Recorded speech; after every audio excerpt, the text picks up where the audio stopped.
Okay, here we've got the notes for section 4 of unit 3, parameters for a binomial distribution. So remember, binomial distributions are, there's a couple criteria.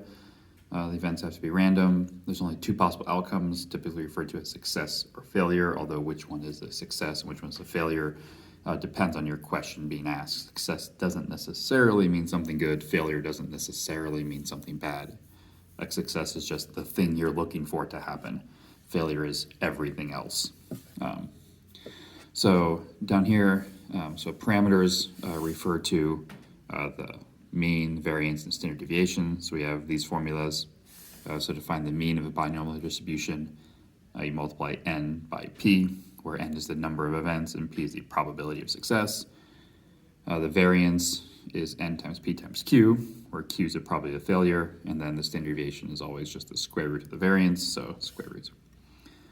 So for example 1 down here, says the brand name of McDonald's has a 95% recognition rate. A special focus group consisting of 12 randomly selected adults is to be used for extensive market testing. For such random groups of 12 people, find the mean and standard deviation for the number of people who recognize the brand name McDonald's. So for all these formulas, we need three specific values. We need n, in this case is 12, we have 12 people. We need p, the likelihood that they recognize the name McDonald's, which is given to us as 95%, so make it a decimal, 0.95. And then q is the likelihood that they do not recognize the name McDonald's, so 0.05. Remember the p and q have to add up to 1, because there's only two options you have. So that has to add up to 100% or probability of 1. So 0.95, recognize it. The other 0.05 do not. All right, so to find the mean is equal to n times p. So n is 12.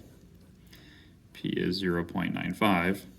So that means 12 times 0.95 is 11.4. So on average, 11.4 people will recognize the name McDonald's out of a group of 12 randomly selected people. Standard deviation, so sigma, square root of NPQ.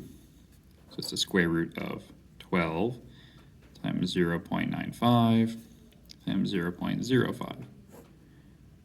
So that's going to be, take the square root, let's see here, 0.8. So 0.8 is the standard deviation. I actually just took my 11.4, which is that because that's what that was, multiply by the 0.05, and then take the square root of that number. Okay, so for example 2, from example 1, so here it gives us our answers. So there was our average from the previous one, 11.4, standard deviation 0.8. For groups of 12 randomly selected people, use the range rule of thumb. So that was the maximum minimum is the average plus or minus 2 standard deviations. That marks your unusual values. The minimum usual is when you subtract. The maximum usual is when you add people who recognize the brand name McDonald's. So the minimum is going to be the average, 11.4, minus 2 times the standard deviation. So 2 times 0.08. So 11.4 minus 2 times 0.8 is 9.8. And then the max would be if you add 11.4 plus. So let's go back to my previous line, change this to a plus sign, get 13. Now just a note about this problem. So the maximum usual is 13, but I only have a group of 12. So strictly speaking, the maximum is 12, because in a group of 12 people, you can't have 13 of them. So the range of usual values is between 9.8 and 12. So in one particularly selected group of people, of 12 people, 12 is 12, an unusually high number of people. So no, because it lies between these two numbers.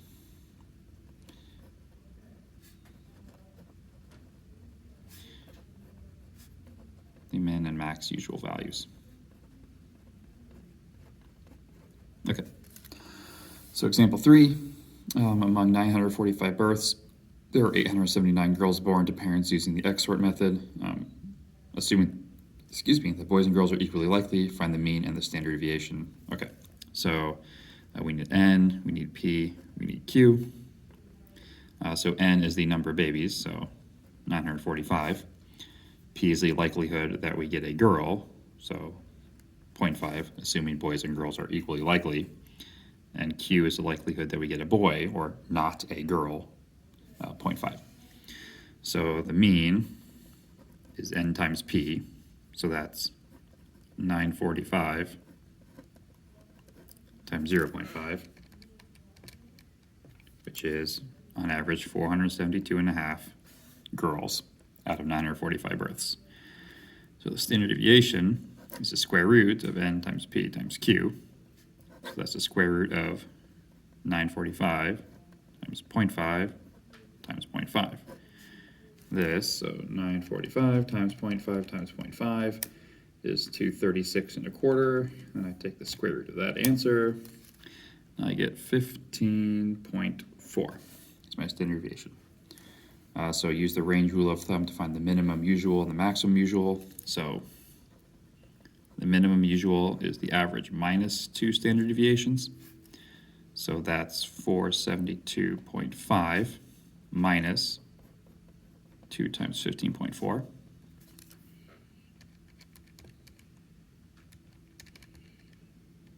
Which is 441.7 girls. The maximum is the average plus 2 standard deviations, so 472.5 plus 2 times 15.4. Uh-oh. There we go. So that is 503.3. So it's 879 girls, unusually high. Yes. It is more than 503.3, which is the maximum value that would be usual. So what this means is that it's likely, since 879 is an unusual value, it's likely that this did not happen by chance. Because by chance, we'd expect it somewhere to fall between 441 and 503. Which brings us to the end of this section.